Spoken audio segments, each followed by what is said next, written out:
Good morning to you. It is Wednesday, March 30th. I'm Shane Seeley and this is the CBC Morning Report. We start our news this morning with this one. Barbados working on an oil and gas procurement plan with Guyana, which could help stabilize or even reduce the price we pay at the pump for fuel and other petroleum products. News of this is coming from Barbados' Ambassador to CARICOM, His Excellency David Comminchong. He has been examining the tenets of the St. Barnabas Accord with me here on the Morning Report. This was signed between Bridgetown and Georgetown in October last year. Now, while no firm timelines have been given, Ambassador Comminchong gave details about what will be a collaborative effort. Here's what he had to say. The oil and gas companies of both Barbados and Guyana are going to be collaborating. They're going to be collaborating in procurement, for example, in procurement. So our Barbados National Oil Company and our Barbados, the National Terminals Limited, with their counterparts in Guyana, even in terms of oil and fuel imports into the region, rather than Barbados doing its own imports and Guyana doing their own imports. We are going to be looking at how we can combine those imports so that we can benefit. First of all, we can cut out the middlemen. We can go directly to the market, and we can benefit from the larger volumes that we can benefit in terms of price from the larger volumes that we will be bringing in. And the collaboration goes a step further. While multinational companies are managing a majority of Guyana's newfound oil wealth, some of it will be developed by Guyana and Barbados, and we are expected to benefit big time.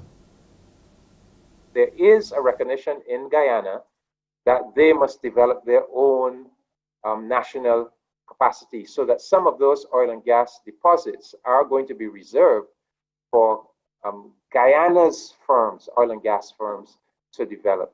And that is where the partnership with Barbados will become very important. So Shane, yes, there is going to be collaboration in the oil and gas sector. It will range as far as our own indigenous companies, perhaps partnering with each other to be able to develop portions of the oil and gas reserves in Guyana. But it will also be about joint procurement. So where we have to bring in supplies from outside, that we do it together. We cut out the middleman.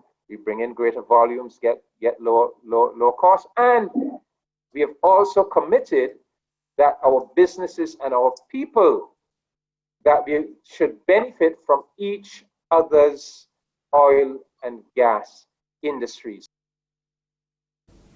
Barbados' Ambassador to CARICOM, His Excellency David Comminchong, they're sharing some of those details about plans with Barbados working with Guyana to make something happen for us in the oil and gas industry. We'll take a break here and come back with COVID-19 updates, and we'll have some more updates as well on what's happening with the war in Ukraine.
Time to look at those COVID-19 numbers now. There were 228 new COVID-19 cases, so the cases have risen again above that 200 mark, 107 males and 121 females. That was what was recorded on Monday, March the 28th, from 1,056 tests conducted by the Barbados Santos Public Health Laboratory. The cases comprised 43 youngsters under 18 years of age and 185 people who were 18 years and older. The number of people in isolation facilities was 47, while 958 people were in home isolation. So those home isolation numbers have gone up slightly yet again. So we're going to watch these figures as they unfold over the next few days. As at March 28th, the virus had claimed 331 lives.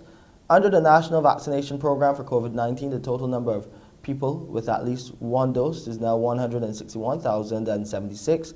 That's 70.5% of the eligible population. The total number of people who are fully vaccinated stands at 151,069, 55.7% of the total population, or 66.1% of the eligible population. The eligible population are those who are over the age of 12. Now let's look at some other news with CARICOM. CARICOM has called for a policy to deal with rising food prices globally. The call came as Caribbean states attended the 37th Regional Conference for Latin America and the Caribbean of Food and Agriculture Organization. Guyana's Agriculture Minister Zulfikar Mustafa told his fellow counterparts the COVID-19 pandemic for 2 years, plus Russia's invasion of Ukraine, along with other issues have exacerbated the situation with food prices right around the world. He says countries in the region are now looking at proposals and ways on how they can bring down food prices and reduce their food import bill. We are in a race against time, ladies and gentlemen. There are 17 sustainable goals, and we have less than 2 decades to fulfill them if we hope to preserve the planet and the human population. The challenge is daunting, but with the regional commitments and support from the FAO, we are on the right path to meet our goals. Supported by our political commitment, the FAO has provided a great deal of support in strengthening local institutions, legal frameworks, and governance system needed to promote food security. A major strategy shift, that's what U.S. officials are calling the Kremlin's latest plan to drastically reduce military forces in 2 Ukrainian cities.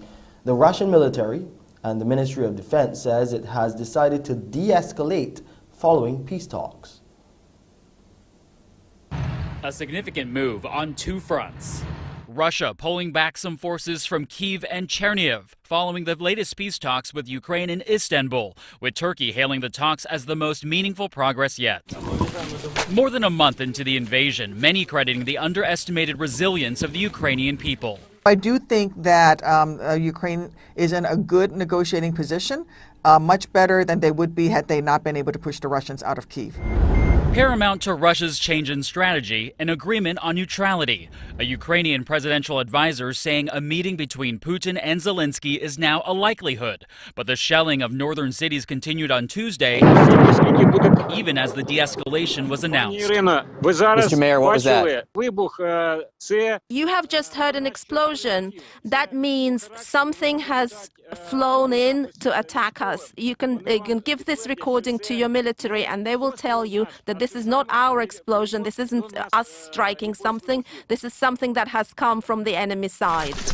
U.S. officials believe Russian forces are pulling back in some areas of the north to focus on gains in the south and the east. But Secretary of State Antony Blinken cautions that this could be a deception. There is what Russia says, and there's what Russia does. We're focused on the latter.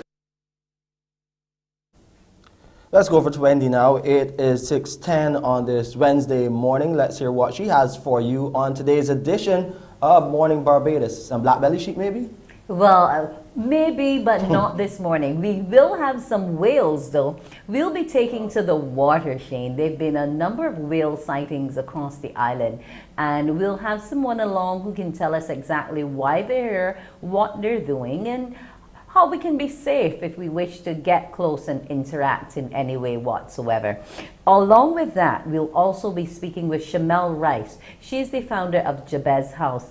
It happens to be the only charity on island which assists female sex workers. They're going to be having a book launch and art show, and Shamel will be along to tell you exactly what will be going on there. We'll also have our doctor in the house so men can draw closer to find out about their particular concerns. All that and more on Morning Barbados. Thank you so much, Wendy. I was telling you about the black belly sheep there because I know that's a story that you've been covering as Barbados pushes towards food security. You'll hear about plans in that regard and a story from Wendy right here on the Morning Report.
Barbadians being assured this morning that the intellectual property of the island's black belly sheep is in safe hands.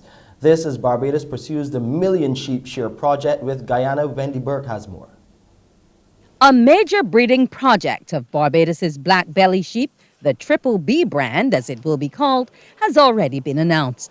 1 million black belly sheep are to be reared through the joint initiative to assist farmers in Barbados and Guyana. However, there are concerns about who owns the rights to this breed. Consultant in the Ministry of Agriculture, Dr. Leroy McLean, explains the World Intellectual Property Organization does not register the animals but the byproducts. In order to do this, he says one must have genetic information on the animal. Dr. McLean stresses the president of Guyana has recognized the importance of purebred sheep stock. He made it clear that the importance of maintaining the purebred strain of black belly sheep in Guyana. So his farmers, there will be some crossing, but this will be what we call terminal crosses. In other words, you may cross the black belly with another breed to get a lamb for slaughter, but that lamb is not going to be used for further breeding.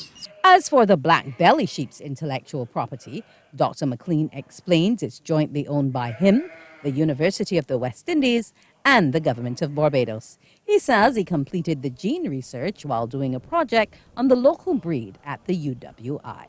Dr. Cyril Roberts, who then became my supervisor, was doing the project.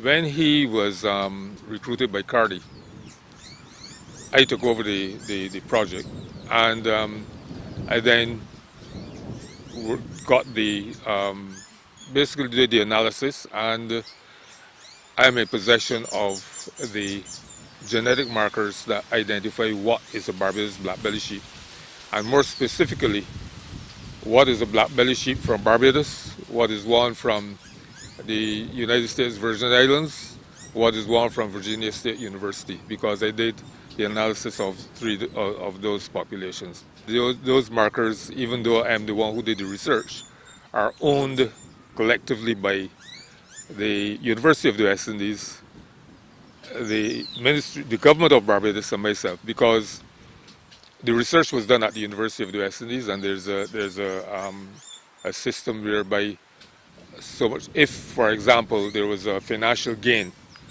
then there's a proportion which goes to the university, a proportion which goes to the researcher. And the government of Barbados comes in because it's the government of Barbados that actually financed the research.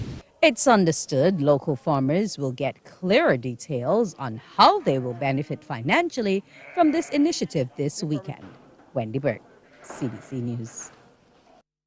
In other news on the morning report, the Barbados Light and Power Company will now have to determine its next steps after the Fair Trading Commission issued a ruling on an application for a review of depreciation rates and policy. This from the power company's former Chief Operating Officer, Stephen Worm.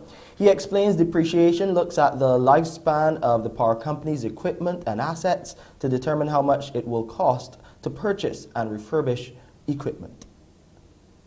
The depreciation in the utility environment serves two purposes. One is for the determination of the rate base, which is the amount of assets that the utility is allowed to earn on, and that helps to determine for the utility their revenue requirements.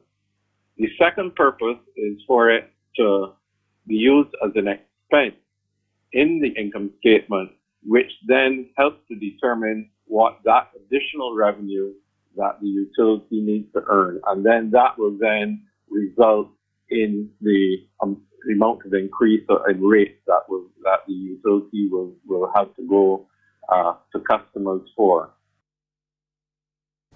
In terms of the actual application, Mr. Worm explains the FTC approved the methodology the company has proposed, as well as the rate for transmission and distribution systems, as well as general property.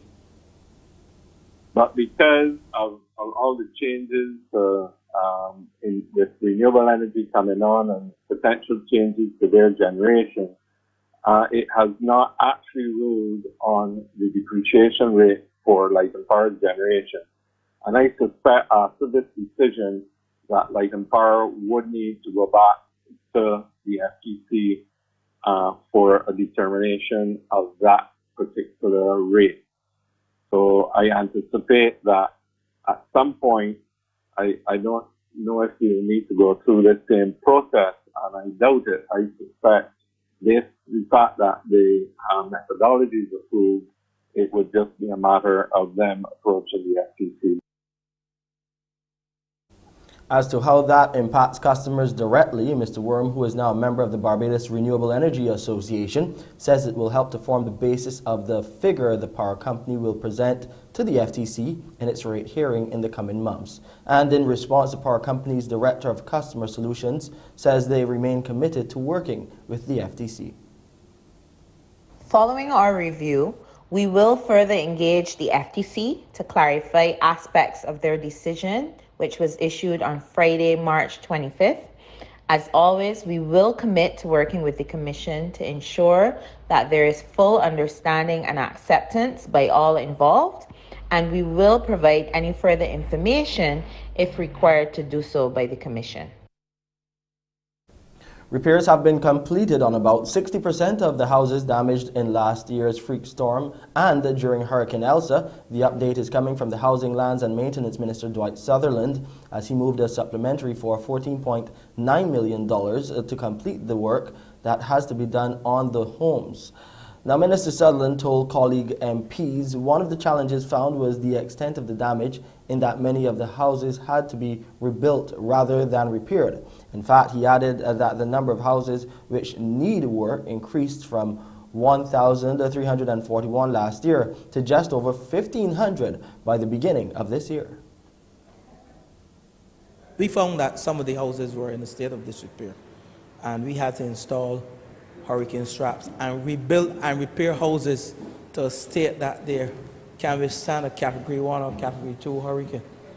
And the stage that we're at now as a government, we're seeing tremendous progress from St. Lucie to Christchurch to St. Philip with respect to the repairs. And we're estimating that all repairs will be completed before the start of, well, I shouldn't say before the start of the next hurricane season, but by the end of June. If all goes according to plan, 800 Barbadians could benefit from funds from the Barbados Trust Fund Limited. This as the agency sets itself on distributing that number of loans during the upcoming financial year. Word of this is coming from the General Manager, Jerry Amos. We are seriously looking at agriculture. We have a program which would include some young persons, but we are not just doing the program with young persons. Their parents must be involved. These are from the age group 18 to 22. We are coming again from the Minister's Ministry, some from Barbados Youth Advanced Corps, some from the Trent St. Andrews School, and within communities because it's called a community farming project. Eat what you grow, grow what you eat. That is one of the slogans, and we are actually going to launch that program within 2 weeks' time. Mr. Amos made the comments at a 4-day training session being facilitated by the Barbados Trust Fund Limited. At least 40 St. John residents have been receiving help from government in their entrepreneurial pursuits. It is the first in the agency's 2022 community-based training series. Mr. Amos explains support will be provided beyond the sessions. I think within the month of April, we'll be up to Gore Hill to do a trade show where we'll come out. We will use the Gore Hill Pastor, we will set up some tents, and we will invite persons in the country to come and patronize you guys with your products. So please bear with us. I look forward to seeing all of you come out and showcase your talent, and we will have a good time as we come to St. John and enjoy your company. And St. John MP and Youth Minister Charles Griffith says the training is in keeping with his ministry's quest to decentralize services and programs, ultimately making them accessible for the people. He also shared his plans for the project. I'm hoping the next step is to get Mr. Halley Haynes to come and speak to you. I heard the gentleman just now talking about clusters, to work as a cooperative. And the truth is that government is not going to start a program and set you up to fail. So all of the things that you would require to make Project Phoenix, to make your journey in terms of becoming an entrepreneur successful, government will put every single thing in place to do that. So I really want to salute all of you for coming out this evening. Let's go to news further afield now. The government of St. Lucia exploring ways to lessen the impact of the expected increase in electricity prices on those least able to afford it. The Prime Minister, Philip J. Pierre, says though the government can do nothing to impact the price of fuel on the international market, it is examining both short and long-term measures to address the cost of electricity. The impending increase in the price of electricity has led the government to consider the options to reduce the impact of that hike, particularly on the more economically challenged sectors of society. In terms of the indigent and people who have low incomes and people who are unemployed, the government has initiated a social security fund,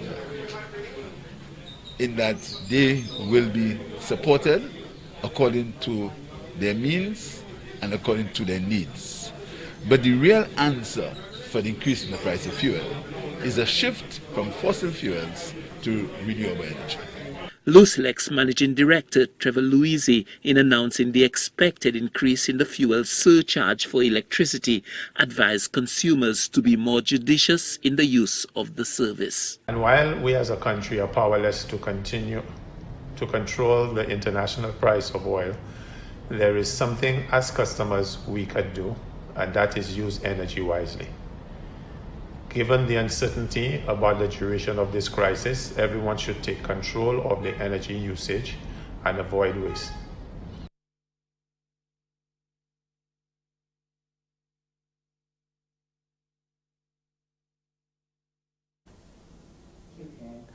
Let's look at some sporting news now. Of course, some sad news for the West Indies women. They were hoping to overcome the #1 side in the world, Australia, to get into the finals of the ICC Women's World Cup. However, the Aussies put down an outstanding performance, really, making 305 for 3. That was Alyssa Haley leading the charge, the wicketkeeper batter, scoring 129. Also in the runs for Australia was Rachel Haynes with 85, sharing an opening stand of about 200 runs. In response, the Windies could only get up to 148 all out. For the Windies, Stephanie Taylor, she's promising greater things in the future from the West Indies as they sign off from the World Cup. So again, scores in that match: the West Indies women 305 for 3. The Australia women 305 for 3.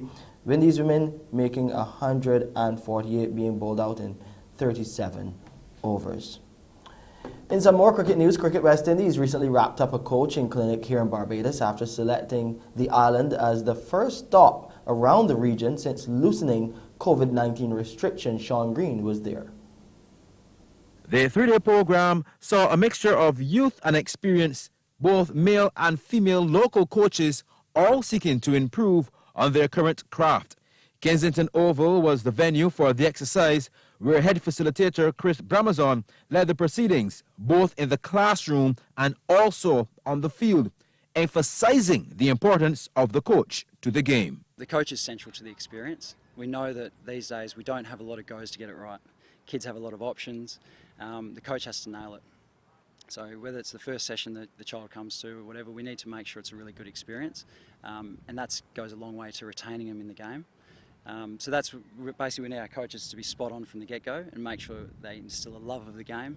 But not only that the kids do develop the requisite skills to be able to actually progress through the pathway. So yeah, hopefully our coaches feel very confident and competent to be able to do that. Also on hand from the BCA was Territorial Development Officer Robin Paris. We've had current West Indies players, we have former West Indies players, Barbados players, and we also have 4 females who are part of the group. What we're trying to do is, boost our coaching capacity at the BCA and by extension Cricket West Indies in terms of getting into the grassroots and then the primary schools and, getting them trained as trained coaches. A lot of them have a cricket background, but you want them as trained coaches, to run sessions a way that is suited to the kids' needs and the players' needs. So it's been good. That's sports. Let's look at weather now.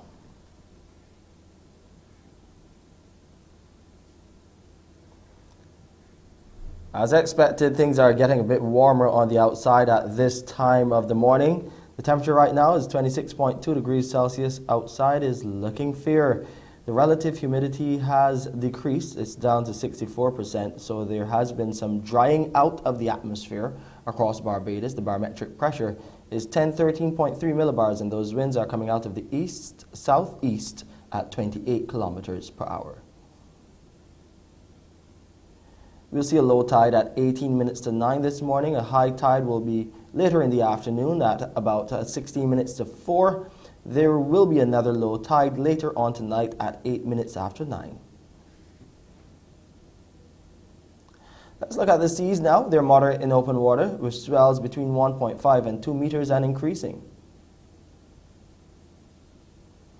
Today in Barbados, we'll have a mix of sunshine and clouds with a few brief scattered light showers and some moderate showers as well. And tonight it will be a mix of clear skies and clouds with a few brief scattered light to moderate showers. We hope those help to keep things cool. And here's a quick look at the international weather forecast.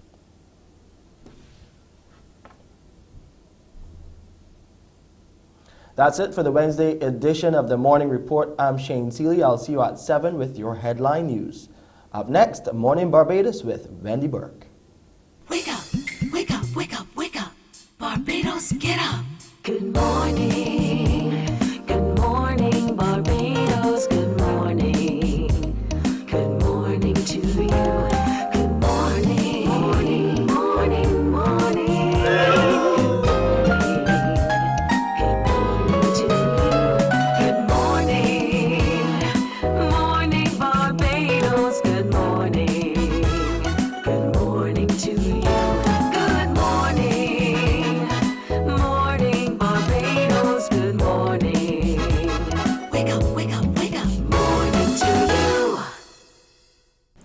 As they said, it's time to wake up and be ready for Morning Barbados. Good morning to you. I'm Wendy Burke. This morning, we are happy to bring to you Shamel Rice. She's the founder of Jabez House, and she's going to be telling us all about a book launch, which is going to be coming up. And the book deals with helping her rise. And who are we helping to help rise? Or women. Good morning to you, Shamel.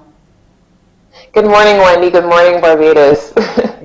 Now, this is a double event of sorts. It's going to be a book launch as well as a type of art show. And it's coming up this Sunday, the 3rd of April. Tell us a bit about it and what is the aim that you're raising these funds for? All right. So for persons who probably don't know about Jabez House, it might help just to share briefly about Jabez House. So Jabez House is a registered charity here on the island, and we work with female sex workers, pretty much helping to facilitate their transition from the trade. And we do that through providing them with access to alternative economic empowerment opportunities. So training in a variety of skills and different things that they can move away from sex work, those who desire to. So the book launch that we have coming up, the book is called Victor, and it's really the story of one of our ladies just chronicling her entire journey. But the book is not just a book and a source of entertainment of sorts, but it also serves as a journal and a bit of an educational guide for persons who are working with young people, for families, etc. So you may read a chapter, let's say, of a book, and there are certain keys that would come out. And let's say the term was grooming, because there was a man who, you know, from young was always just kind of being really nice to this young lady. That term grooming, then, you know, you may learn that term, and then there's a calls to action, you know. So what would you do if you knew of a child being abused in your neighborhood, you know? So it has different dimensions. So the book launch is happening on Sunday, but then we also, yes, are having an art show where different clients have basically expressed their feelings, etc., on canvas, and we're happy to be able to share this aspect of the women's lives as well. Now that's interesting, because persons would assume that, you know, individuals who do this have no other option, have no other skill, and sometimes refuse to understand people's circumstances and you know, would use the Bajan terms that, you know, that we, man, she just disgusting, you know, type of thing. Yeah, they tend to do that type of classification without knowing the full backstory. So correct. What and are everyone some, has a story. Everyone does. So like in terms of the actual art, what are some of the concepts they've come up with? Because the book journals somebody's life through sex work. Do the images that they've placed on canvas also express their time in the industry? Well, no, I wouldn't necessarily say so. From looking at some of the pieces, there are different themes that have been demonstrated on canvas. You will see one where someone is talking about my resilience as a woman. You know, I have been through. So there's like this one piece where there's a woman laying on the ground and she has words written like abuse and so many different negative things that happened to her that had her down, and then just showing herself just trying to break those chains and rise above it. So it's not just about demonstrating I had been doing sex work, or I am a sex worker, but it's actually much more than that. Because there are so many dimensions to these women. It's easy to drive past an area and see a woman standing on the side of the road, but that woman, though you may see her there, she's a mother, she's a sister, she's someone who has been through things, still going through, and still trying to, you know, have a different life. So the pieces really kind of just tell different tales. So it's not necessarily centered on sex work, but so much more about the women, things that you probably would not see or know ordinarily unless you probably got close to her. Some sharing, you know, their experiences as relates to things like stigma and discrimination, their journeys or their battles with self-love, all of that. So there are different dimensions to the pieces. That sounds like an awesome art show is coming up. Now, since you began in 2012, Shamel, you have reached out to about 500 female sex workers, and some of them have actually left the trade and found something else to do other than sex work. Now, the last 2 years have been really rough in terms of COVID. Has Jabez House been able to actively engage these women And what has your success rate been like in the last 2 years for being able to convince them to come away from that life?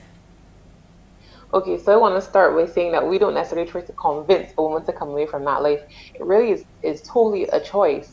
You know, there are women there who feel as if they have no choice. And I think once you're able to show someone something else, then they're able to make an informed decision.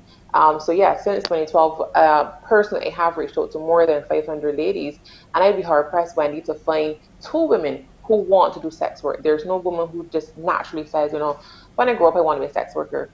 Again, there's so many stories there. But yes, within the last 2 years, though, our programs have continued. COVID, we said there's no way that we can stop now. So initially, some of our sessions, we had to take things online. So just making sure that the women had access to our counselors, still access to just different resources. So whether it was that we did drive-by food drops to make sure that them and their children had food, or all of those things, we still continued. And of course, since last year, last few months, we have been able to resume our physical, you know, in-person general activities. So the classes are continuing. Everything is just back up and running fully. And it really has been good that we were able to be there for women, especially during the pandemic when it was so much more difficult. And imagine if people felt their lives were difficult before. The pandemic really made those who were already vulnerable even more vulnerable. So there are women who felt like, you know, I might have to still take a chance and work. I'm still going to have to try to do certain things because, like, I'm about to get evicted or my children are going hungry, you know. So there was a lot of that. And Barbados, we have been there since 2012 and still are there for this group of women who many of them feel as if there's really no other out. Now, you have been doing all of this work, but it's not gone unnoticed. A number of organizations, governmental, non-governmental, international, have recognized, awarded, and rewarded you for the work you're doing. But when you go out there and do it, that's not what you're looking to. You're not necessarily looking for accolades. What drives you every day to want to help those who are dispossessed? Oh man, I really feel like my experience growing up really is the thing that drives and informs me, informs my decisions and just that passion. So growing up, I was really, really poor. And there's a whole video on it for anyone watching that wants to see my full story there on our page. But growing up, it was my mother. My mother was a young teenage mother. She had my three brothers, and I saw her struggling. I saw her barely making it. We had so many days of going hungry, you know, of not having enough, of so many things that I would never want for anyone. And I do remember as a child seeing men at times come around trying to proposition my mother. I would see her angry and like cursing them out. And I honestly didn't understand as a child, but as I grew and, you know, I began to kind of talk to her and, you know, ask questions, then I realized that person's recognized her vulnerability and sought to prey on it. But has she not had some sort of support, whether it was her mother at times, though she was struggling, still trying to help, but then more so individuals seeing my potential and coming alongside me and investing in me.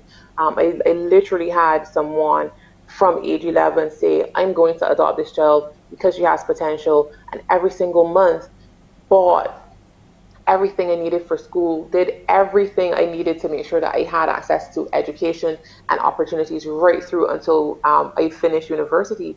And it really is because of that support and just others coming alongside me, doing that and investing in me, that gave me the life I have now, something different, something where at least I'm able to then help others. So for me, it's important to be able to pay that forward and to say, you know what, the same way someone took a chance on you, though you were stuck in this place and your family didn't have the means and, you know, you were vulnerable, you all were vulnerable, because I've seen that and the impact that someone trusting you and taking the chance on you can make in your life. That's exactly what I want to do and have been doing really for these women. So and you're going to be doing it. Yeah, and you're going to be doing it on Sunday. So for those who want to come to Gun Hill Signal Station and be a part of this event, what do they need to do? They just need to show up. Well, really, though, we have a link. You can go on to our Facebook page, Barbados Barbados, our Instagram page, Barbados 246. And there's a link there that you can register. But even if you didn't register, you can still come. But we would love that persons can register ahead So we have idea of the numbers, and there's just a minimum entry donation of $50 to be able to come in and see everything. It's going to be a lovely evening. I mean, Gun Hill in of itself is just wonderful, but then more than that, just we're going to have a bit of a book reading. Miss Gaynell Marshall is going to be our host for the evening, so we're going to have some. It's going to be a nice evening out. Nice time to see some people. Maybe meet someone you haven't met before. See the wonderful art pieces. Just be there, and of course, really support a fantastic cause and invest in a life. Yes, because that's the other thing I was going to get to, the investment in a life. Because as you mentioned before, it goes beyond the sex worker. These people have families, they have children, and those children need the support. Now, in terms of the other work you do, you're also about the idea of not just empowerment, but understanding health needs, etc. And you have been doing work with HIV, with the women, to help them keep themselves safe as well. Yeah, definitely. I know there are a lot of people who think that women, doing sex work, they probably are infected and might be spreading things. But the truth is, many of them work very safely. Nevertheless, because they would be engaging multiple partners and everything, it is important that we also still do make sure that there's that aspect where women are, they know about just working safely, making sure they're getting tested, just doing all of the things to make sure that they can stay safe while they are in a place of working, those who haven't transitioned as yet, so that then them and them families can be well. So that's really an important part of our work. And we have been happy to work with the National HIV and AIDS Commission for a number of years. They really have been a great support to helping us roll out a number of our programs just to keep working with that community. Well, I am happy that you have been driven to this particular cause, because a number of our women find themselves in a vulnerable space and place. So I'm glad that Jabez House is offering a shelter when they need it most. So you keep up the good work, Shamel Rice. And let's hope that Barbados comes out and supports on Sunday, April 3rd at the Gun Hill Signal Station, that book launch and art show. So go out, see the show, listen to the book reading, buy a painting, because that's important. We need to raise money for the cause. So Shamel, it was great having you, and I hope your event is a big success on Sunday. Thank you so much, Wendy. Thank you for having me. Morning, Barbados. Not a problem. That's Shamel Rice, the founder of Jabez House, a young lady looking to help other women who are in the sex work industry. Well, Morning Barbados will be back in a bit. And when we come back, we'll show you exactly how vulnerable some of our women can be, especially our teen girls. Morning, morning, morning. Good morning. Good morning to you.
Morning, morning. Good morning. Good morning to you. Why, hello and good morning to you, and welcome to Morning Barbados. I'm Wendy Burke. This morning, we start off by dealing with adolescent pregnancy. It's something much of us don't want to talk about, but within the Caribbean and Latin America, we have the second highest numbers. So here to address it with us this morning are Dr. Sonja Cafe, a regional adolescent health advisor with the Pan American Health Organization, and Sharika Lord, a youth representative from the Barbados Family Planning Association. Now, the week started on October 17th, so we started off things on Sunday, and we will find out what this call to amplify the discourse around adolescent pregnancy for the protection of young girls is all about. Good morning and welcome to you, Dr. Cafe and Sharika. Good morning. Yes. Thanks for having us. You're most welcome. Now, this is a subject which is a bit heavy and a lot of us don't like to deal with. But unfortunately, COVID has exacerbated it because we have our young women at home a lot more. We have the unfortunate incidents of predators who live within the home still being there and able to have more access, whereas school was an escapism for them, but we no longer have that. So I want for you now, Dr. Cafe, to paint us the picture in terms of what we're really grappling with and what type of advocacy PAHO is asking us to bring to the table. Thank you so much, and it's wonderful to share this space with you. For us, adolescent pregnancy is a public health priority. And it is a priority because of the magnitude of the problem. Our region has the second highest adolescent pregnancy rate in the world, and we have the slowest decline globally. And so we know that we can do better. And we know that we must do better because adolescent pregnancy affects every aspect of life of the young girl, as well as her community and her infant. And so it is a real issue that we need to address. This year, we are focusing on what we call child pregnancies. This year's theme is Ending Child Pregnancy, and that refers to pregnancies in girls younger than 15 years. In the region of Latin America and the Caribbean, we have the low estimate is that we have 44,000 pregnancies or deliveries, I should say, because not all pregnancies end in a live birth. 44,000 deliveries in girls younger than 15 years. That means 120 girls younger than 15 years give birth every day, 7 days a week in our region. And that is just really a disaster because it increases the risk of maternal mortality, and it also increases other health problems as well as socioeconomic problems for the girl and her community. And so that's why this year we are focusing on ending child pregnancy. Now, you would have spoken to the need for a number of people to get involved in ending this process, the policymakers, the health officials, the parents, because I'm just wondering in terms of the fact that there's so much prevention out there. There's prophylactics, there's the drugs. I mean, nobody wants to have their children taken birth control too early, but what are we really doing? And maybe I can toss to Sharika quickly, because I remember the Barbados Family Planning had a very strong youth advocacy presence in terms of, one, abstinence, and if we're not going to go there, the issue of using prophylactics and birth control. Where is the family planning at these days where that's concerned, Sharika? Okay, so when we look at adolescent pregnancy prevention, we observe that the problem may be adolescents engaging in risky sexual behaviors from a young age. So it's not only to say abstinence or to utilize the contraceptives, but to actually educate young people about the dangers of these risky sexual behaviors. So we we already do a lot of work in terms of about sexual behaviors and its consequences, which would be the STDs and the incidence of teenage pregnancy. But we also have gone into highlighting things like consent and deviant sexual behaviors that could lead to abuse and by extension pregnancy. It is actually research has actually stated that a lot of young people engage in deviant sexual behaviors before the ages of, in Barbados, it is as early as 14 years old. And a lot of the times they think they are consenting, but in reality, based on the laws, it is not possible. And when we start to deal with the root causes of APP, or adolescent pregnancy, we got to see those little intricacies and also start to counter attack and educate and sensitize young people about these issues. Okay, if I can toss back to you now, Dr. Cafe, you mentioned under 15, and this is very concerning because in most countries now the age of consent is 16. But recently in Barbados alone, we had a situation of an 11-year-old being impregnated by a family member. Now, Sharika spoke to engaging in risky sexual behaviors, which would suggest that they wanted to have sex. But what about those instances where sex is forced on that individual? And you would have mentioned that COVID has been throwing up a lot of these instances, and we're seeing a lot more violence, gender-based violence against our young women.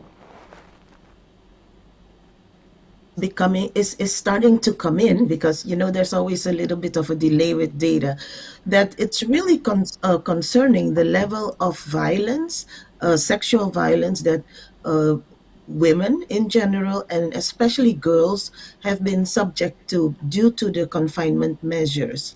And so we still consider it a taboo to speak about sexual violence, rape, incest.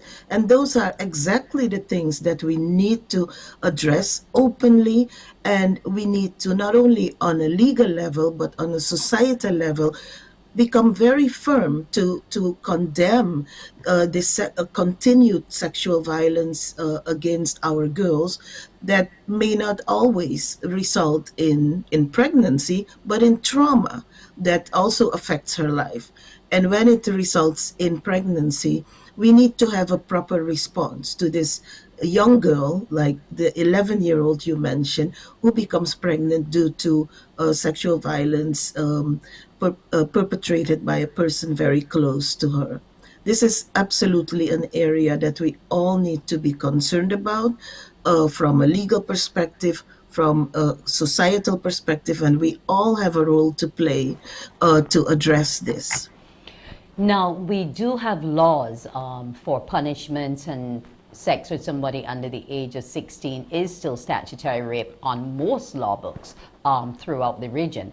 But what more can be done? And how will the series of virtual events that you're doing in terms of trying to bring that education and bringing things into perspective, tell us how that's going to try to help to counteract some of what's happening?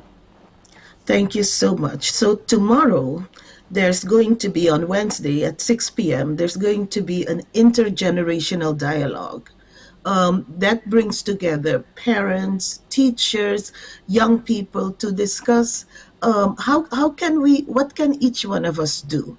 So that is one event that I think will really spark people to think about the role that each one of us can play. On Thursday, there is a technical webinar at 11 a.m. And during that webinar, we will take an in-depth look at the legal barriers to address child pregnancy. And then Friday, we round up the week with a virtual meetup. If I may say a few words about the legal barriers, because you're very, it's correct what you're saying, that there are laws on the books, but implementation of those protective laws is still an issue. it starts in the home. If there is no, if we don't report the abuse, then the laws cannot take into effect. And when there is reporting, the response sometimes is not efficient. And so we still have many barriers legally as well as in terms of operational barriers to effectively address sexual violence affecting young girls. Okay, if I can go to Sharika quickly in terms of what the Barbados family planning has been able to do to help here in Barbados. We know COVID has closed most offices. How are you reaching those at-risk young women? You're muted. Okay, go ahead.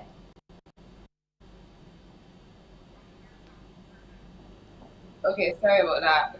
So we usually host a set of virtual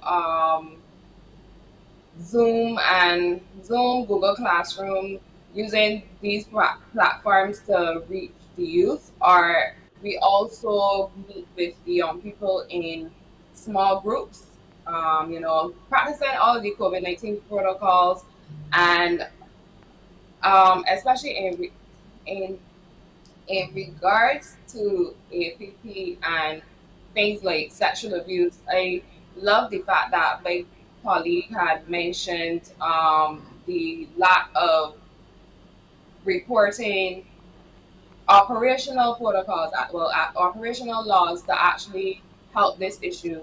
Um, we heard before that Barbados was supposed to be getting a mandatory reporting protocol, which allows for parents who would know that their children are being abused to report the situation to the relevant authorities.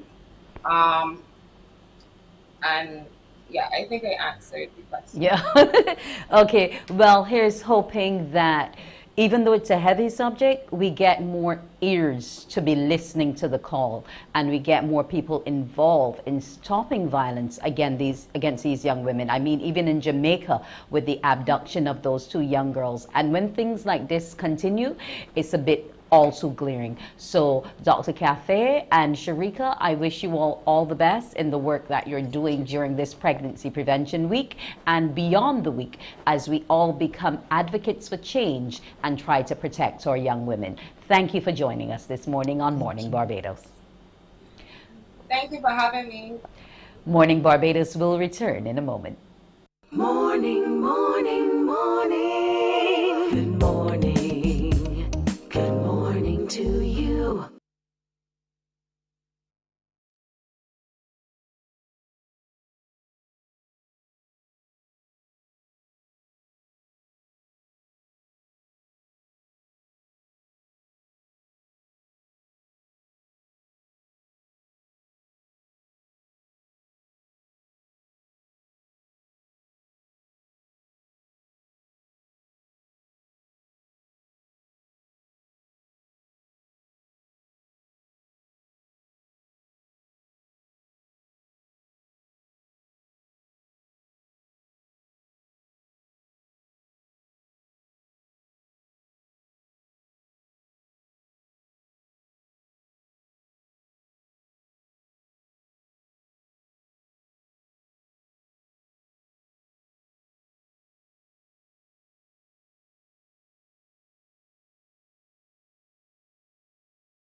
Morning, morning. Good morning. Good morning to you. And we're back. We were hearing all about how we can help our young women and or women at risk. But to give us some more news this morning, probably not on our women right now, is Shane Seeley. Thank you, Wendy. Yes, we got a lot of news coming your way. You've heard this one, Barbados and Guyana working on an oil and gas procurement plan which could help stabilize or even reduce the price we are paying at the pump for fuel and other petroleum products. We got the news from Barbados' Ambassador to CARICOM, His Excellency David Comishong. He's been examining the tenets of the St. Barnabas Accord signed between Bridgetown and Georgetown in October last year. While no firm timelines have been given, Ambassador Comishong gave details about what will be a collaborative effort.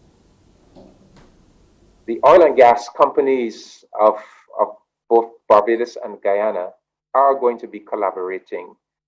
They're going to be collaborating in procurement, for example, in procurement. So our Barbados National Oil Company and our Barbados, the National Terminals Limited, with their counterparts in Guyana, even in terms of oil and fuel imports into the region, rather than Barbados doing its own imports and Guyana doing their own imports. We are going to be looking at how we can combine those imports so that we can benefit. First of all, we can cut out the middlemen. We can go directly to the market, and we can benefit from the larger volumes that we can benefit in terms of price from the larger volumes that we will be bringing in. Now, while multinational companies are managing the majority of Guyana's new-found oil wealth, some of it will be developed by Guyana, and Barbados is expected to be a beneficiary. The oil and gas companies of both Barbados and Guyana are going to be collaborating. They're going to be collaborating in procurement, for example, in procurement. So our Barbados National Oil Company and our Barbados, the National Terminals Limited, with their counterparts in Guyana, even in terms of oil and fuel imports into the region, rather than Barbados doing its own imports and Guyana doing their own imports. We are going to be looking at how we can combine those imports so that we can benefit. First of all, we can cut out the middlemen.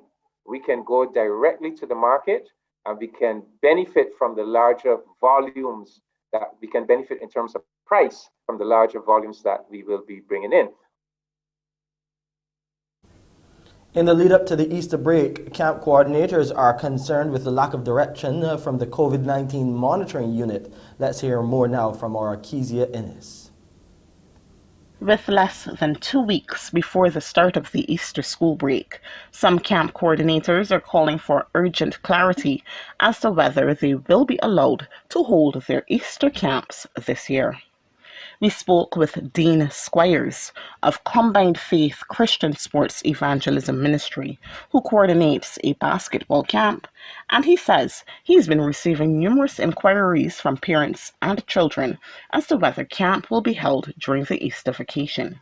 I myself have not seen any communication, not that it's not out there, but I have not seen any directly. However, in talking with coaches, I'm having coaches that are telling me, yeah, it's very clear that Easter camps are allowed. But then on the other hand, I'm hearing from other coaches that are saying it is very clear that camps are not allowed. So therefore, I'm in the middle, a little confused. Meantime, Shanika Grimes of Artist Made Barbados says she does not see why camps of certain natures shouldn't be allowed to proceed, but she has decided to once again host a virtual camp. When I called the COVID unit last week and I called it this morning, I was told the directive still says you cannot have physical camp. And vacation is 2 weeks away. Parties are going on. Cruises are going on. Well, that's our Kezia Innes reporting there, one of the new members with our CBC News team. She also tried to reach out to Ronald Chapman, the head of the COVID-19 monitoring unit. Those efforts have so far proved unsuccessful. Looking at those COVID-19 numbers now, there were 228 new cases, 107 males and 121 females. That was what was recorded on Monday from the 1,056 tests conducted by the Barbados Public Health Laboratory. The cases comprised 43 individuals under the age of 18 and 185 people who were 18 years and older. The number of people in isolation facilities was 47, while 958 people were in home isolation. As at March 28th, the virus had claimed 331 lives. And that's it for our headline news for this Wednesday. I'll see you at 12 with CBC Newsday. Back to you, Wendy. Why, thank you, Shane, and here's hoping that there's some good news when we see you at 12. Now, Morning Barbados, we're going to take a break here, get close to your phone lines because it's going to be giveaway time when I return. 228-5562, 228-5563. Morning, morning, morning. Good morning. Good morning to you.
Morning, morning. Good morning.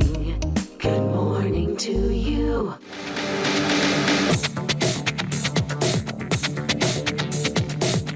It's now time to win with Cure Oxygen.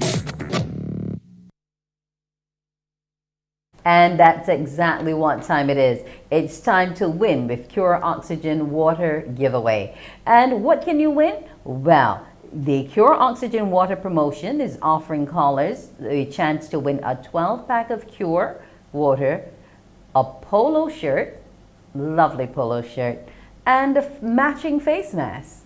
Those are what you can win from Cure Oxygen Water. Cure Oxygen Water, it goes beyond hydration and challenges everything you thought you knew about water by helping you discover great health and your limitless potential. Now on to this morning's question. Name the SMJ website where you can buy Cure and have it delivered to your home. Name the SMJ website where you can buy Cure and have it delivered to your home. Numbers to call 228-5562, 228-5563 for your Cure Oxygen Water giveaway. And remember, this water goes beyond hydration with its natural electrolytes, no additives or chemicals. It's time to win with Cure. Don't you want to get that 12-pack of oxygenated water? That awesome polo shirt. Good morning. Hello. Yes, good morning to you. Yeah, the answer is www.shopsmjbarbados.com. Hey, we have a winner in one. Yes, that is indeed the answer to our question this morning. You just have to put the HTTP on, but we know you know where to go to get your water. So are you going to be ordering yours online, or are you going to be getting it from your local supermarkets once this 12-pack is finished? I already bought some from my local supermarket. Okay, so you are a Cure user and you understand well the benefits of this oxygenated water. Well, you stay on the line and give your information to our producer, and she will tell you exactly how you can collect your wins today. That awesome polo shirt, face mask, and that 12-pack of Cure. Now, tomorrow on the Cure giveaway, we're going to be having Dr. Mikhail Mohammed of SMJ Beverages on, and we'll find out all we need to know about Cure from him. Cure, the water which goes beyond hydration.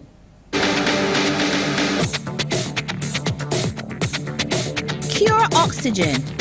It's not hype, it's science.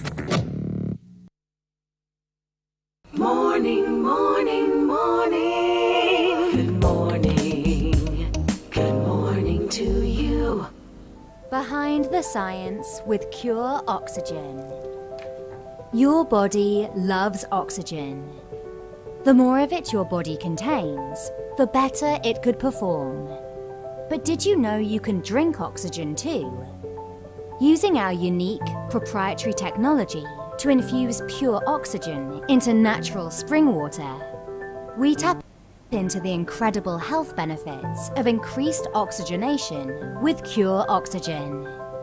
Each bottle of Cure is packed with billions of ultra-fine oxygen bubbles, empowering you to enhance your health with every sip. It's not hype, it's science. But how exactly? Let's find out. An incredible 90% of our body's energy comes from oxygen. So you could say it's rather important. And when you begin to increase your body's oxygen levels, you can see and feel the difference. More oxygen is proven to improve our energy levels, metabolic rate, and athletic performance, joint movement, mobility, stamina, and recovery times. By optimizing our body's cellular regeneration, greater oxygenation significantly improves our immunity, skin health, and sleep quality. It also supplements liver function, which reduces mental and physical fatigue. Pretty amazing, right? But there's more. Increased oxygen alleviates dangerous conditions like rouleau, known as sticky blood. It encourages your body's resistance against hypoxia, toxicity, oxidation, and dehydration, and is supporting COVID-19 patients around the world with a new, simple oxygen therapy. Children in particular need the benefits of extra oxygen and rely on consistent, quality hydration to properly develop and grow. Children who drink Cure Oxygen have experienced higher energy levels, fewer headaches, and longer attention spans, helping them perform their best at school and at play.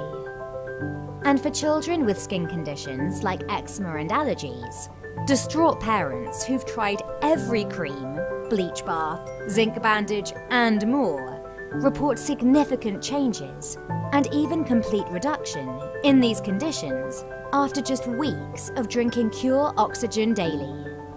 Parents don't call Cure magic water for nothing. The Cure team conducts many live blood tests and endurance studies to determine the efficacy of our oxygen water, and the results have been unanimously positive. With 400% more oxygen than standard drinking water, Cure Oxygen is unlike any other water on Earth. Embrace the next generation of hydration and feel the difference between simply living and feeling truly alive. It's not hype, it's science.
morning, morning. Good morning. Good morning to you.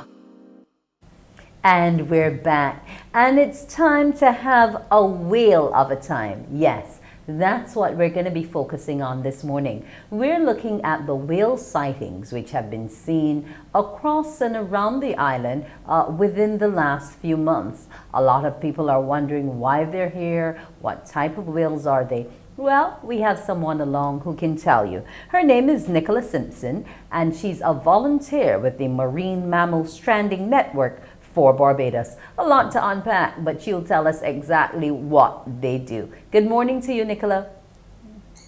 Good morning, Wendy, and good morning, Barbados. It's great to be here and really looking forward to sharing more about the humpback whales with you and Barbados. Yes. Now, if we can pull up some of these images, which were submitted to Morning Barbados by photographer Charles McLean.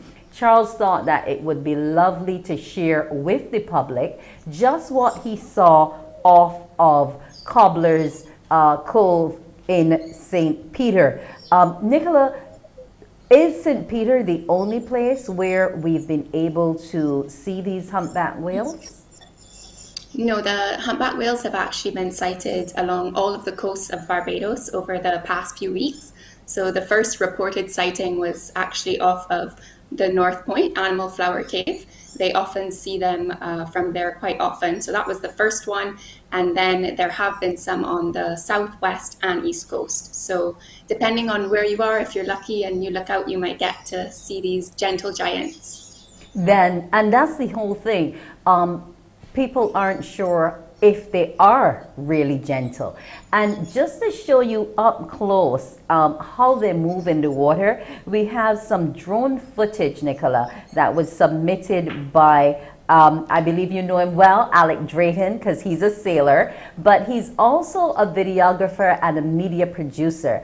And he was so captivated with these mammals that he gave us this video. Let's enjoy.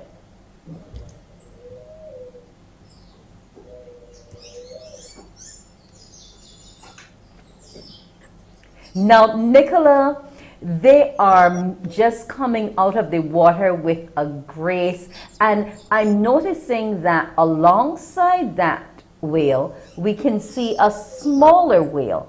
Tell me what's happening here. Have they given birth in our waters? Yes, potentially. What you're seeing in Alec's amazing footage is a mother-calf pair.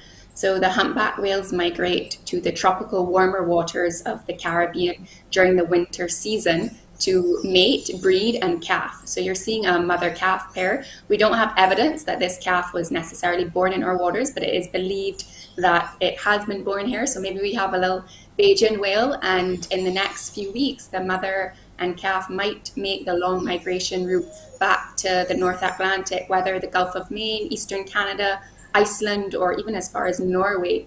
We've actually been able to catalogue specific whales that have been coming to Barbados over the past few years and have been able to match in a global catalogue that we know what the specific whale is. So the underside of their tail, the fluke as it's called, is almost like the fingerprint of a human. So based on the colorings and the markings on the underside of the tail, we've uploaded photos to a global catalog, and we're able to sometimes match species. So we're hoping that this same mother-calf pair that was sighted along the west coast last week, that we might be able to match the mother and learn her name and where she's moving. Okay, that would be interesting. Now, you said as far as Iceland. I mean, that from Iceland to Barbados, that's a long trek. What brings them to our waters, other than the fact that, you know, they need warmer temperatures to birth? What sends them our way? Sure, yeah, it's one of the longest migration routes of any mammal on the planet, actually, that the humpback whales take. So as you mentioned, Iceland, Norway to Barbados is a very long distance. So they primarily come here, as I said, to mate, breed, and then calf to have their babies in the warmer waters. They actually are no reported recordings of them feeding in our waters. So they use their reserves during the winter months. And then they go back to the north to feed in their colder, richer, more productive waters. In terms of potentially more sightings in the Eastern Caribbean and more specifically Barbados over the past few years. We're still not quite sure why that is. It could be a combination of factors. It could be linked to changes in climate as temperatures of the water change. It could potentially be linked that maybe more of us are aware of these species, so now we're looking out. You know, I have most of the dive boats, the catamarans, all of them on kind of speed dial. You know, anytime you see a whale, let me know. So I think it is a combination of factors why we might be seeing more, but we do know for sure that they come here to have their babies every year. And this has been going on for how many years now? So sightings of whales are not rare in our waters. Back in the early 1900s, we actually used to have a whaling station in Spikestown and other locations in Barbados, and the last whaling occurred in 1913. And I remember, you know, growing up, my granddad used to say, oh, look, we could smell a whale, or you could kind of see a slick on the water that was a whale. But in terms of this specific species of whale, the humpback whale, we have been noticing them more over the past 7 years and more specifically over the past 4 years. And myself and Dr. Julia Horrocks from the University of the West Indies have been recording all of the sightings. And as I mentioned earlier, trying to get photographs of the underneath of their tail, their fluke, so that we can upload them to these catalogs to match them to determine more about their migration patterns. Now, what concerns should we have if we're interested in this whale watching? Are they dangerous? No, I mean, let me not say no. We don't, wild animals are wild animals and we need to respect them. Remember that we are in their home.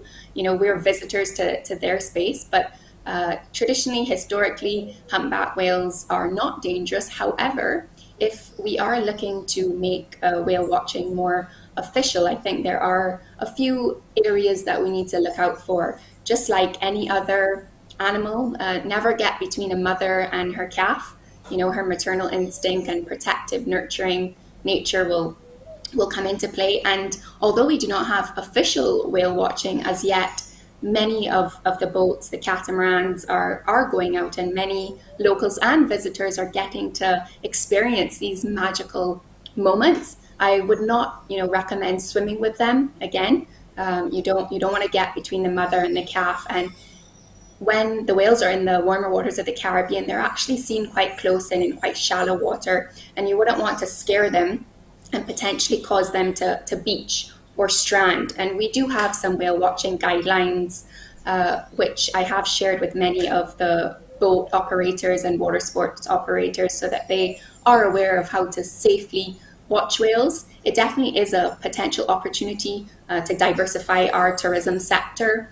For example, Dominica estimate, updated estimate, but was about 2 million US per year based on whale watching. But they're slightly different there in that they have resident sperm whales, another species of whale that is seen year round. But I would just invite people, you know, to watch them safely, enjoy the magical moment, and not get too close to them and approach them with caution. Well, we're not going to get away from the magical moment too fast, Nicola. We're just going to take a quick commercial break. And when we come back, we'll talk more about your network and get to view some more images of the whales, some other whales which you and the individuals from your network have captured. So we can perhaps maybe look at those fins and see if we can see any differences in the markings. We'll be back in a moment. Morning, morning, morning. Good morning. Good morning to you.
Morning, morning. Good morning. Good morning to you. And we're back to talk more whaling with Nicola Simpson. Okay, before we went off, she was telling us not to get too close to them, but that we could engage. Now, while you said that you have sent some information to the boat owners, etc., there will be some people aboard those catamarans who may want to go into that water with the animal. Should they do that and anything out of the ordinary happens, what should be their next move? So as mentioned, and I'll just reiterate it again, I know it's very tempting, you want to get that perfect Instagram shot, or you want to jump in and, have that magical experience. But I highly recommend that people do not get into the water with the whales to try to swim with them. And especially do not get between a mother and a calf. However, as mentioned earlier, they really are gentle. They're gentle species. However, the calves are quite curious, so they might approach you and come up quite close to you.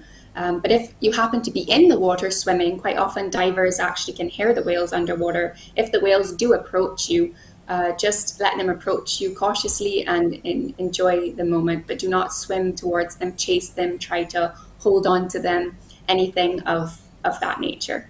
Okay, now the work of your network, Stranding, maybe people are of the opinion that we don't hear about whales or dolphins or any other kind of animal getting stranded close to the shoreline too often. But how often is your network engaged, and what are some of the areas that you help to address along our coastline? Yeah, thanks, Wendy, for that question. So Barbados Marine Mammals is a volunteer organization composed of a very small number of individuals, myself, Dr. Julia Horrocks from the University of the West Indies. There's also a vet, Dr. Gus Reeder, and a representative from the Fisheries Division. And we do get strandings every 1 to 2 years of different marine mammals, or cetaceans as they're called. So some individuals may have remembered on Browns Beach or Carlisle Bay a few years ago, quite a few dolphins came in to strand. We've also had more recently on the east coast of the island, both whales and dolphins that unfortunately stranded. And when they stranded, they were already dead. So part of Barbados Marine Mammals and the Marine Mammal Stranding Network is to try that if we do get a call that there is a stranding and it is still live, to go to that location and safely try to get it back out into deeper water. If unfortunately it has already died, we try to perform further analysis on it to determine the cause of death. And we are part of regional and international stranding networks as well. And really what we're hoping to do is spread more awareness that we do have these species in our water. Some of them might call Bajan waters home, others might just be passing through. So when you do see them, please reach out, share with us. We're trying to better put together the story of what kinds of marine mammals we have in our waters. Most often, the fishers will say that they get sightings a few miles offshore, but every now and again, you can see some of these species from shore, from the land. But primarily that's the humpback whale species that we're talking about this morning. During, February, March, April is really when we've been seeing them as they migrate, make that long migration journey here to have their babies.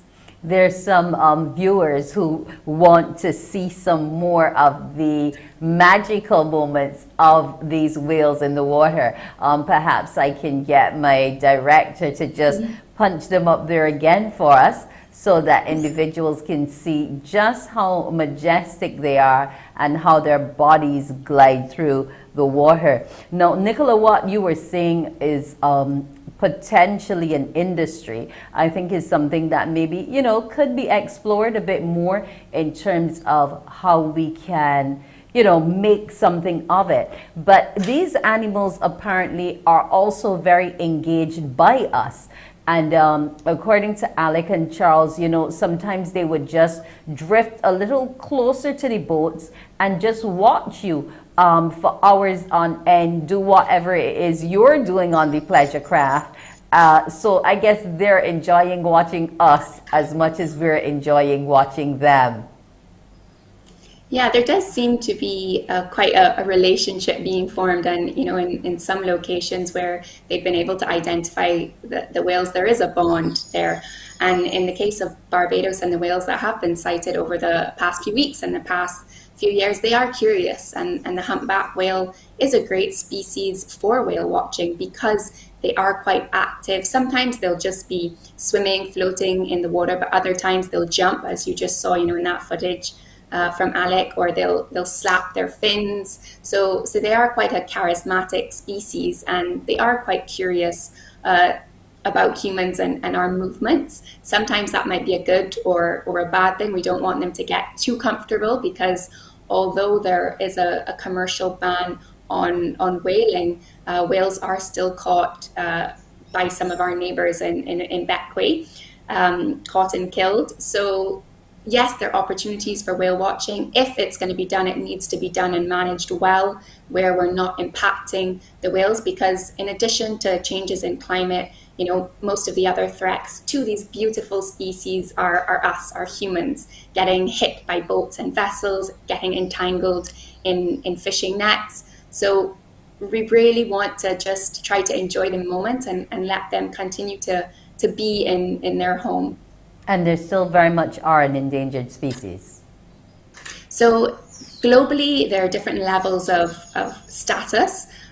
So for the humpback whale species, for example, their populations have actually been coming back since the ban on whaling was lifted in 1985 globally. So that is really great news. And that might be another reason why we are seeing more of them, because their population numbers before 1985 were reduced by 95%. But in the past few years, they have started to increase as they are no longer being hunted and killed. So in some places, they may still be listed as endangered. In terms of the Eastern Caribbean, we don't have that information on stock status, but we do follow some of the information from the US. But it is good news that the numbers are coming back, and we need to try to minimize and reduce any negative impacts to them. Now, you two have been able, through your network and one of the individuals associated with you, Andre Williams, to capture some of these sightings as well at a few other locations. So let's just get a look here. Tell me what's happening with that particular fin on the animal there. That's what you use as the identifier? Yes, exactly. So that first photo that was shared, taken by Andre Williams, was actually the same day that Alec got the footage of Cobbler's Cove, and those markings on the underside of the tail, as I mentioned earlier, are like a unique fingerprint, and they allow us to upload these to a global catalogue and, using photo recognition, match them to other whales. So we've actually submitted this whale to the catalogue in the North Atlantic as well as with Iceland, and we're hoping to find out more information soon on whether we have a match and what the name of this whale is. In 2017, we actually had a match with a whale that was sighted in Guadeloupe in the French West Indies in 2012, and then here in 2017, and it had migrated as far as Iceland. So it's really important to get these photos of the flukes, the underside of the tail, which have the distinctive markings on them, because as I mentioned, that helps us to better piece together the story of where these whales are moving, how far they're moving, when, etc. Well, let's hope that you get a match and we get to find out exactly what that whale is called, and maybe perhaps even give a name to its calf. So when that calf returns in another 4 or 5 years, maybe itself accompanying its own offspring, we would know exactly why our waters are attracting them and which whales have happened to pass through. How, Nicola, before we go, can those interested in helping your network in any form or fashion or joining seek to do so? Sure, thanks, Wendy, and looking forward to a Bajan named whale soon. So you can look for Barbados Marine Mammals on Facebook or Instagram, and that is where we have been publishing information over time, or you can reach out to myself, Nicola Simpson, and I'm happy to share more. So yes, thanks for pulling that up. So Barbados Marine Mammals on Facebook or Instagram. We would love to connect with you all, and for you all to share, any any photos, any experiences that you have had with the whales. And I haven't had any calls yet this morning of sightings, but the last sightings of this mother calf pair were yesterday evening off of Bats Rock. So the mother calf pair is definitely still moving around, and there's potentially a second pod of 3 whales. I last saw them on the east coast, moving from Barclays Park to Bashaba on Sunday. So have a look out, and I hope that everyone can enjoy this amazing experience and learn a bit more. So the whales are having their own excursion in our waters. Yes, Yes. they are. Yes. They're enjoying it. And so are we, because individuals are enjoying the sightings. Well, Nicola, I want to thank you for joining us this morning. Here's hoping your network doesn't have to save any beached animals, but that you can just continue your work in the area with the markings and trying to identify where they are. I want to thank Andre Williams, Charles McLean, and Alec Drayton for your submissions that you shared with our viewers. I'm sure they enjoyed them as much as Nicola and I did. Have a great morning. You're welcome, Nicola. Well. Thanks, everyone. Bye. Bye. Well, that's Nicola Simpson there telling us all about the whales and what you need to do. Remember, admire them, but don't be caught up and jump into the water to try to swim with them. When we come back, we will have our doctor on the line. It's Dr. Paul Rouse this morning, our urologist, and we'll be talking laparoscopic nephrectomy. He'll tell you. I'm not sure. We'll be back in a bit. Morning, morning, morning. Good morning. Good morning to you.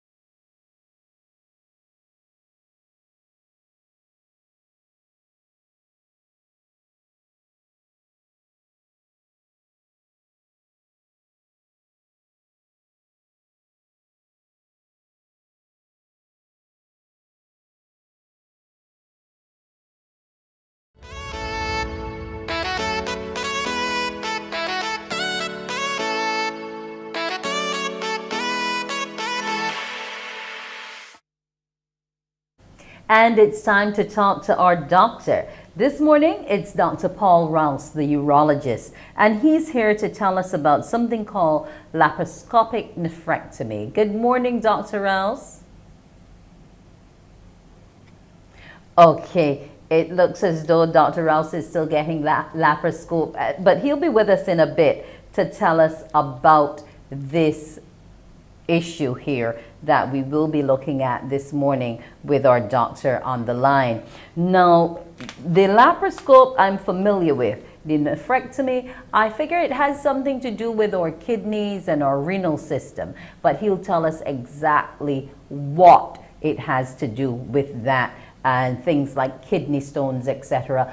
We all might experience them. Well, not all of us, but some of us may know someone who has experienced it from time to time and talks about how painful the condition is. The doc will tell us how we can recognize it, what we need to do about it, how soon we need to come in, and exactly what procedures will be used in terms of dealing with it. Just to remind you that the event on Sunday, and to encourage you to go out and be a part of it with Jabez House at the Gun Hill Signal Station. It begins at 5, and it's just a small donation of $50 to help those sex workers who wish to move away from sex work and look to find new skills, new opportunities in life.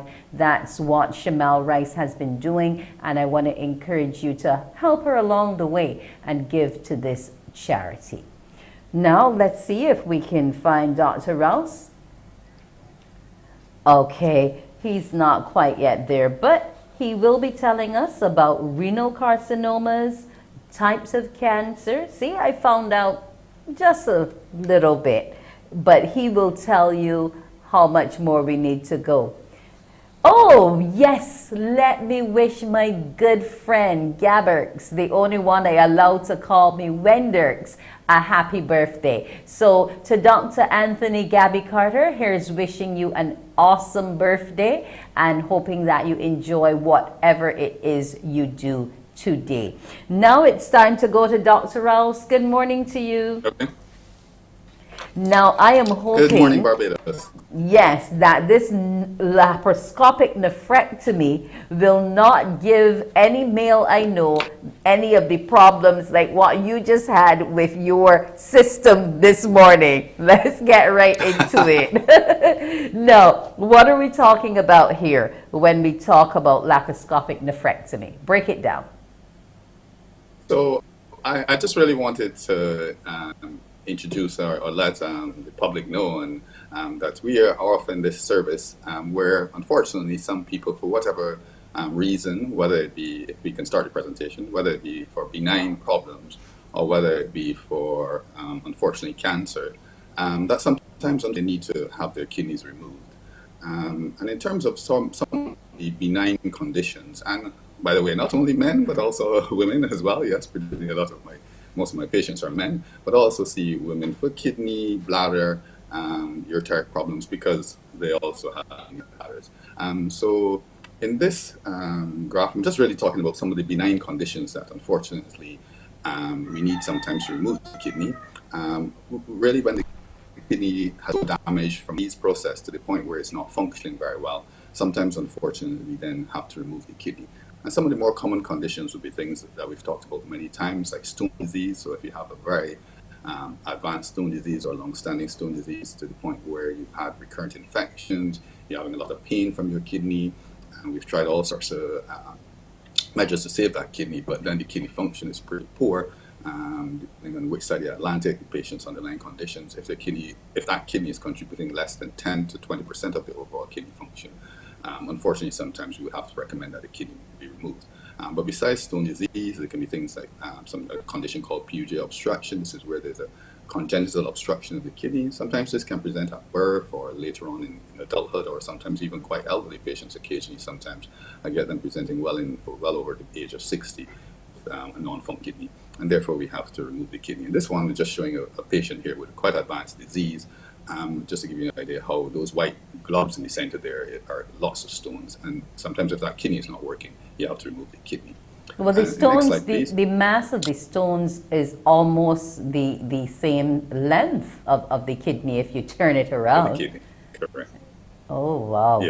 Yeah. So that was just showing you an extreme case of stone disease. Fortunately, most patients don't present with such extreme disease. I put that one in really just because it's quite dramatic, but actually, fortunately, that patient's kidney looks like it has a good function and it's actually functioning very well. I think that patient's kidney was contributing about 40% of the overall function. So actually, that kidney would be saved. Procedure for them, something called a pyeloplasty. Okay, what are some of the things it indicates? Yes, the cancerous cell, if we can go to that now. Cells. So then, so the next slide, in that one, that's looking at some of the more common cancers of the kidney. The most common would be your renal cell carcinoma, what we call RCC. And in that cartoon, you can see that large mouthing from the lower pole of that patient's left kidney. I think that's the patient I had to do a nephrectomy on a few months ago. There's also a different type of cancer, which are lines from the lining of the kidney. That's a little bit more common in smokers and persons who have been exposed to chemicals and sometimes chemotherapy, a type of cancer called urothelial carcinoma. So those are probably two more common types of cancers of the kidney. And then you can have cancers then spreading from other parts of the body, either from from the lungs or prostate or early breast cancer as well, can present with nodules in the kidney, and you might then need to remove the kidney. So it can either be cancer that's resident from the kidney or cancer that's spread elsewhere. And usually in those cases, it's really not cured, it would be just a palliative nephrectomy. And I think next is the video, just to give an idea of how, but the reason why I really want to introduce laparoscopic nephrectomy is really the faster recovery. So this is a case here I did while I was in my training years while I was at Eastbourne General Hospital. And you see there's a reasonably straightforward. You place some ports, and it's all what we call keyhole surgery there. You can see those instruments. Those are 5mm instruments that we're using to remove the kidney in this case. Lifting the kidney here, and what we call the lower pole dissection, trying to find blood vessels. Those blood vessels, I will then clip those blood vessels off, prevent to control the kidney. Then once I've secured the blood supply to the kidney, I know then it's all safe to proceed. You can see they're putting plenty of clips on to make sure that there's no risk of bleeding from following the operation. And once this bit is done, then it's really then means just removing the rest of the kidney, completing this section, dividing the ureter there, as you can see, coming around the posterior part of the kidney, and then removing the specimen on block. This was a radical prostatectomy, so you take quite a large mass of tissue around with the kidney, because unfortunately sometimes some cancers, despite CT scan or pre-op, suggesting that it's confined to the kidney, sometimes it might have spread outside the kidney, and therefore for cancer we always go quite wide, take a large margin of tissue. And although that was in the same patient we started with, you can see even for quite an obese patients, like the last slide showed, you can do that quite safely. You usually then take the kidney out through a lower incision, because if you make an incision high underneath the rib cage, as we normally would have done for an open operations, because every time you breathe in and breathe out disturbs the wound, it causes pain, patients take a lot longer to recover. But when you take it out via lower incision, some of my colleagues might even do what we call a fan and steel incision, that you would see more in ladies having C-sections and hysterectomies. It actually can be quite pain-free. And I worked with my anesthetic colleagues who would put in a tap block, and quite frankly, that patient went home the next day following their operation. Awesome. Now, when that kidney is removed because there's a type of cancer on it, what then are their options in terms of use of their bladder and regulating the passage of urine out of the body and so on? So the good Lord has given us 2 kidneys. We actually overall probably only need about probably 25% of our overall kidney function, but we have 2 kidneys for reasons, preserve them as much as we can. And people can safely, once they're fit and well, they can safely donate another kidney. So once patients are well, unfortunately if we have to remove one kidney because it's benign or cancer, patients usually can have quite a long normal survival once they usually don't have any underlying conditions. So a lot of people always worry about that, but actually the other kidney can compensate to a certain amount, where we call that compensatory hypertrophy over the next few months. That kidney will get slightly larger and help to take up some of the slack that has been lost from that kidney. So it's quite safe. So your bladder function would all remain the same. Mm-hmm. Yeah. What if you were so unfortunate as to have problems with both? Say perhaps you were undergoing dialysis for the first one and then end up with cancer in the other? Yes, unfortunately I do so ever so often have to, well, when I was mainly overseas really, we had to do that because unfortunately patients on dialysis, what we call disease, is a major risk factor for developing of kidney. But because those patients are usually on dialysis already, unfortunately the kidney function is so poor that really and truly they really just continue with dialysis afterwards. It's really a very complex situation where you have to make sure that you have a dialysis just before the operation, have the operation, dialysis afterwards. So you really need to do that in a unit where you have hemodialysis available to do that. Okay, now... But again, it's all quite safe. Right. Now, I'm familiar with laparoscopic surgery in terms of endometriosis and dealing with that. How different is it in terms of using this technique with the kidneys, and how widespread is its use in Barbados outside of yourself? I use a lot of surgeons, both I think having seen Dr. Parker on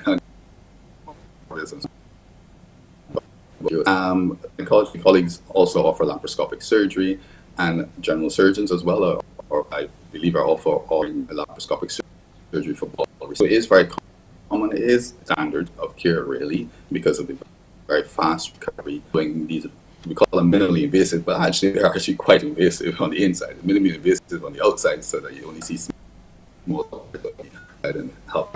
But actually the same operation, when I was training, or when I trainer, I tell them really and truly what we're doing with laparoscopic surgery is we're mimicking the same thing that we open. So therefore, it is still quite an extensive surgery.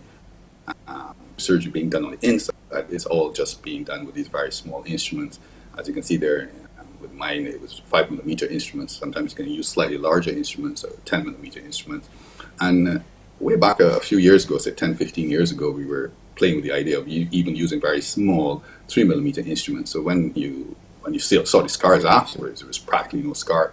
Quite frankly, it just looked like a little nick on the skin. But we tend to use those sort of more minimally invasive techniques for more benign disease. So, for example, a condition where probably talk about that in a few weeks' time. Okay. Called PGF, where we're kind of doing some plastic surgery on the kidney. That can all be done through these 3mm instruments. Recovery pretty fast. Scars very minimal, so that patients, can still do their bikinis and go to the beach. And yes, sometimes that's important. That's important. Major Yes, surgery. that everybody So that is not know that we're bearing those scars. That's critical. Correct. So that's one of the advantages of this laparoscopic or keyhole surgery. We can put the scars and hide the scars where you wouldn't normally see them. So my gynecology colleagues, because they have mainly with women and they have access to the vagina, they can sometimes remove the organs to the vagina, so therefore you would not even see the scars. There are no scars on the outside except for the little ports, and they hide it, make it. So I would usually put a camera port around the umbilicus, so when unless somebody really gets really close up onto you, they really can't tell you've actually had surgery, because the scars are quite minimal. Yes. All right. Well, I want to thank you the for key thing, sharing. patient, Yes. recovery. Yes, and I'm happy to hear I'm saying that the that. key thing is. Yes. Well, thank you so much, Dr. Paul Rouse, this morning for joining me and talking all about laparoscopic nephrectomy. I got it right. Have a great morning. Correct. Well, that's Dr. Paul Rouse there talking to us. Sometimes the things medical might be a little iffy, but it's important to know because we have to cure our bodies. Well, Morning Barbados will be back in a bit.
Of interest and a lot of concern as well.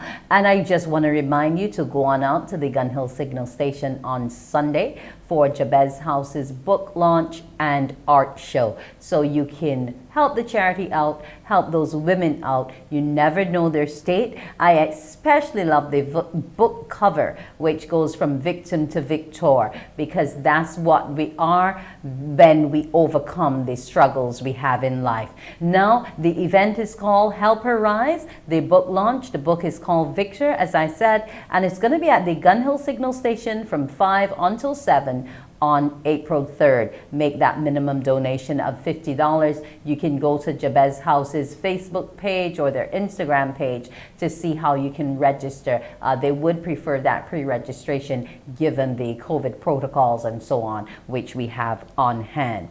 We also would have gotten a chance to speak with Nicola Simpson and the whales. That was my excitement this morning, because just to see these animals, never mind they're probably about 50 times my size, is still majestic. And when we see God's creatures, it's amazing. Remember, you can go to their Facebook page, Barbados Marine Mammals, if you have had any sightings, if you have any photographs of those sightings. It's important to let them know exactly where you saw the whales, the time you would have seen them at, etc., and send them on to their Facebook page. You can go find out more about them, see if you can join and help the organization, because we all need to do our part for the environment with global warming. Let's leave you now with this wonderful mother and her calf. Morning Barbados. It's been a pleasure bringing it to you. I'm Wendy Burke.